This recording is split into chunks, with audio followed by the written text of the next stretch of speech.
Assalomu alaykum aziz muxlislar. Bugun juda ko'p tarqalgan kasallik osteoxondroz haqida gaplashamiz. Xo'sh, osteoxondroz qanday kasallik?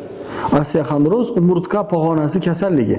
Xalqimiz uni bo'g'imlar orasiga tuz yig'ilishi deb ham ataydi. Biz bel dumg'aza va bo'yin umurtqalar osteoxondroz degan tashxislarni ko'p uchratamiz. Sabablari nima? Osteoxondroz 40 yoshdan oshganlarda ko'p uchraydi. Odam qarigan sayin osteoxondroz bilan kasallanish ko'payib boraveradi. Jismoniy mashqlar va sport bilan shug'ullanmaydiganlar ham osteoxondrozga moyil bo'lishadi. Belgilari qanday? Osteoxondroz ko'pincha og'riqlar bilan namoyon bo'ladi.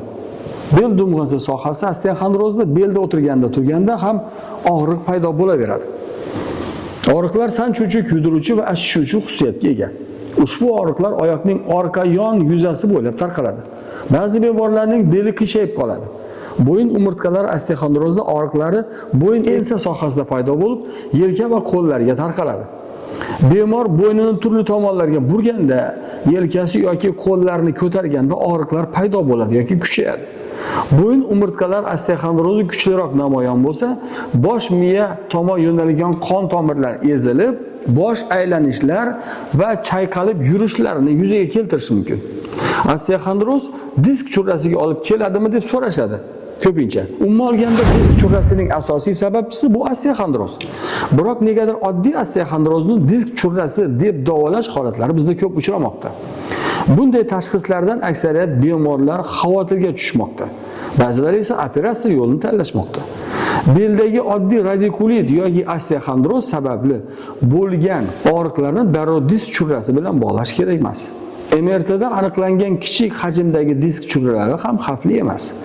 Bemor suzishga qatnashsa, umurtqani chiniqtiruvchi maxsus mashqlarni bajarsa, tekis va ravon yotsa, turnikda tortilib tursa, bu holatlar tez o'tib ketadi. Og'riq kuchsiz bo'lsa radikulit, kuchli bo'lsa disk churrasi deb hisoblash ham noto'g'ri. Chunki belni bukchaytirib qo'yuvchi kuchli og'riqlar radikulit va osteoxondrozda ham uchraydi, ikkalasida ham. Tashxis qanday qo'yiladi? Osteoxondroz tashxisi rentgen orqali bemalol qo'yiladi. Agar disk churrasiga gumon qilinsagina KT yoki MRT tekshiruv o'tkaziladi. Negadir rentgen tekshiruviga keluvchilar soni kamayib, KT va MRT tekshiruviga keluvchilar soni ortib bormoqda. Aslida aksi bo'lishi kerak.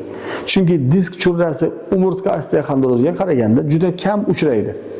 Vaholanki osteoxondroz KT va MRT ga qaraganda rentgenda juda yaxshi aniqlanadi. Buni hamma vrachlar bilishadi. Shunday ekan, bemorlar vrach ko'rsatmasiga quloq tutishi va qimmat tekshiruvlarga ruju qo'ymasliklari kerak. Diagnostika markazlari ham vrachlar tavsiyasi bo'lmasa bemorlarni turli tekshiruvlarga olmasliklari kerak. Davolash qanday olib boriladi? Shuni unutmangki, osteoxondrozni dori-darmonlar bilan emas, balki turli xil mashqlar, fizioterapevtik muolajalar va dam olish sihatgohlarida o'tkaziladigan oddiy davolash tadbirlari bilan ham bemalol davolash mumkin. Bizning videolarimiz orasida siz uchun bo'yin osteoxondrozini samarali davolaydigan mashqlarimiz bor. E'tiboringiz uchun rahmat, salomat bo'ling.